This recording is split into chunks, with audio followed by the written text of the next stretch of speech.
తిరుమలలో కేంద్ర మంత్రి కిషన్ రెడ్డి పర్యటించారు. శ్రీవారి అభిషేక సేవలో ఆయన శ్రీవారిని దర్శించుకున్నారు. ఈ సందర్భంగా ప్రపంచవ్యాప్తంగా ఉద్రిక్త పరిస్థితులు నెలకొన్నాయని అన్నారు. శ్రీవారి ఆశీస్సులతో భారత్ సురక్షితంగా ముందుకు సాగుతోందని తెలిపారు. యుద్ధ పరిస్థితుల్లో భారత్ మాత్రం సేఫ్ జోన్ లో ఉంటుందని తెలిపారు. దేశంలోని 140 కోట్ల ప్రజల శ్రేయస్సు కోసం ప్రధాని మోదీ కృషి చేస్తున్నారని అన్నారు. మోదీకి మరింత శక్తి ప్రసాదించాలని శ్రీవారిని ప్రార్థించినట్టు తెలిపారు. అలాగే రైతులు పాడి పంటలతో సంతోషంగా ఉండాలని ఆకాంక్షించారు.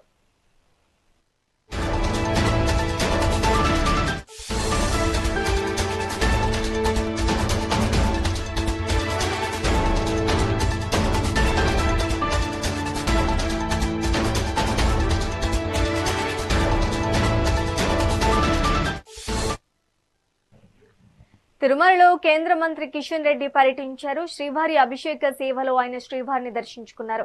ఈ సందర్భంగా ప్రపంచవ్యాప్తంగా ఉద్రిక్త పరిస్థితులు నెలకొన్నాయని అన్నారు. శ్రీవారి ఆశీస్సులతో భారత్ సురక్షితంగా ముందుకు సాగుతోందని తెలిపారు. యుద్ధ పరిస్థితుల్లో భారత్ మాత్రం సేఫ్ జోన్ లో ఉంటుందని తెలిపారు. దేశంలోని 140 కోట్ల ప్రజల శ్రేయస్సు కోసం ప్రధాని మోదీ కృషి చేస్తున్నారని అన్నారు. మోదీకి మరింత శక్తి ప్రసాదించాలని శ్రీవారిని ప్రార్థించినట్లు తెలిపారు. అలాగే రైతులు పాడి పంటలతో సంతోషంగా ఉండాలని ఆకాంక్షించారు. యుగాది పండుగ సందర్భంగా తిరుమల తిరుపతి దేవస్థానం కలియుగ దైవమైనటువంటి వెంకటేశ్వర స్వామి ఆశీస్సుల కోసం రావడం జరిగింది.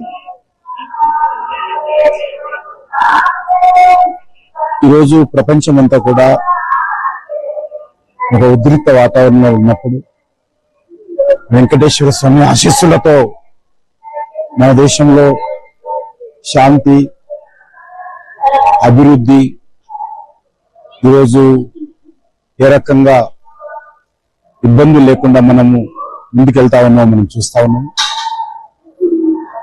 అభివృద్ధి చెందిన దేశాలైనటువంటి అమెరికా లాంటి దేశాలు కానీ, లేక చాలా సేఫ్ జోన్ అనుకున్నటువంటి అరబ్ కంట్రీస్ కానీ ఏ రకంగా ఈరోజు ఉద్రిక్త వాతావరణంలో ప్రజలు ఇబ్బందులు పడుతున్నారో మనం చూస్తా ఉన్నాము.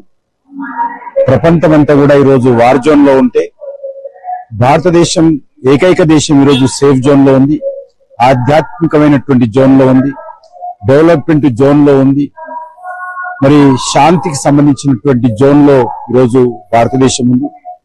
మన ప్రియతమ ప్రధానమంత్రి నరేంద్ర మోడీ గారి నేతృత్వంలో మరి ఏ రకంగా అనేక ఉద్రిక్త వాతావరణం ఉన్నప్పటికీ కూడా మన దేశము 140 కోట్ల మంది ప్రజల సంక్షేమం కోసం కలియుగ దైవమైనటువంటి వెంకటేశ్వర స్వామి ఆశీస్సులతో ఏ రకంగా పరిపాలిస్తున్నారో, ఏ రకంగా సమస్యలను పరిష్కరించుకుంటూ అందరినీ కలుపుకొని ముందుకెళ్తున్నారో మనం చూస్తా ఉన్నాము. రానున్న రోజుల్లో కూడా మరి మంచి పాడి పంటలతో ప్రజలందరూ కూడా సుఖ సంతోషాలతో